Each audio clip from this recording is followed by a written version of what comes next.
ಹೆಜಮಾಡಿ ಕೋಡಿ ವಿದ್ಯಾಪ್ರಸಾರ ವಿದ್ಯಾಮಂದಿರ ಆಂಗ್ಲ ಮಾಧ್ಯಮ ಶಾಲೆಯಲ್ಲಿ ಈ ವಿದ್ಯಾಲೋಕ ಡಿಜಿಟಲ್ ವ್ಯಾಸಂಗಕ್ಕಾಗಿ ತರಗತಿ ಕೋಣೆಯ ಉದ್ಘಾಟನಾ ಸಮಾರಂಭ ನಡೆದಿದ್ದು, ವಿದ್ಯಾಸಂಸ್ಥೆ ಉಪಾಧ್ಯಕ್ಷ ದಯಾನಂದ ಹೆಜಮಾಡಿ ದೀಪ ಬೆಳಗಿಸುವ ಮೂಲಕ ಉದ್ಘಾಟಿಸಿದರು.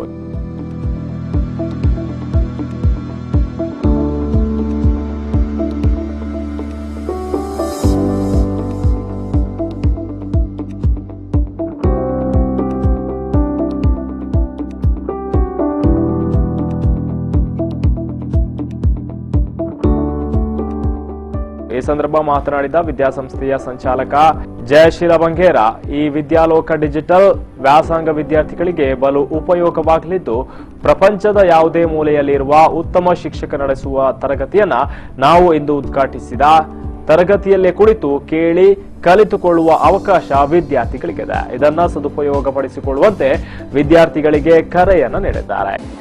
ನಮ್ಮ ಅಧ್ಯಾಪಕರು ಮಾತ್ರ ಅಲ್ಲ, ಜಗತ್ತಿನ ಯಾವ ಮೂಲೆಯಲ್ಲಿರುವ ಎಕ್ಸ್ಪರ್ಟ್ ಅಧ್ಯಾಪಕರ ಮೂಲಕ ಮಕ್ಕಳಿಗೆ ಶಿಕ್ಷಣವನ್ನು ಒದಗಿಸಬಹುದು. ಈ ಮೂರು ವಿಷಯಗಳು ಬಹಳ ಕಠಿಣವಾದಂಥದ್ದು. ಆದ್ದರಿಂದ ನುರಿತ ಅಧ್ಯಾಪಕರು ಜಗತ್ತಿನ ಯಾವ ಮೂಲೆಯಲ್ಲಿ ಇರಲಿ, ಸ್ಕೈಪ್ ಮೂಲಕ ನಾವು ಅವರನ್ನು ಸಂಪರ್ಕಿಸಿ ಮಕ್ಕಳಿಗೆ ವಿದ್ಯಾಭ್ಯಾಸ ಕೊಡಲಿಕ್ಕೆ ಅನುಕೂಲವಾಗುತ್ತದೆ. ಈ ಸಂದರ್ಭ ಈ ವ್ಯವಸ್ಥೆ ಕಲ್ಪಿಸಿದ ಪ್ರಮುಖರಾದ ವಿದ್ಯಾ ರೋಷನ್, ವೆಂಕಟ ಶ್ರೀರಾಮನ್, ಅಭಿಷೇಕ್ ರಂಜನ್, ವಿದ್ಯಾಸಂಸ್ಥೆಯ ಮುಖ್ಯ ಶಿಕ್ಷಕಿ ರಾಜೇಶ್ವರಿ, ಶಿಕ್ಷಕಿಯರಾದ ಮಲ್ಲಿಕಾ, ಸಹನಾ ಆಚಾರ್ಯ, ತೇಜ್ಪಾಲ್ ಸುವರ್ಣ ಉಪಸ್ಥಿತರಿದ್ದರು.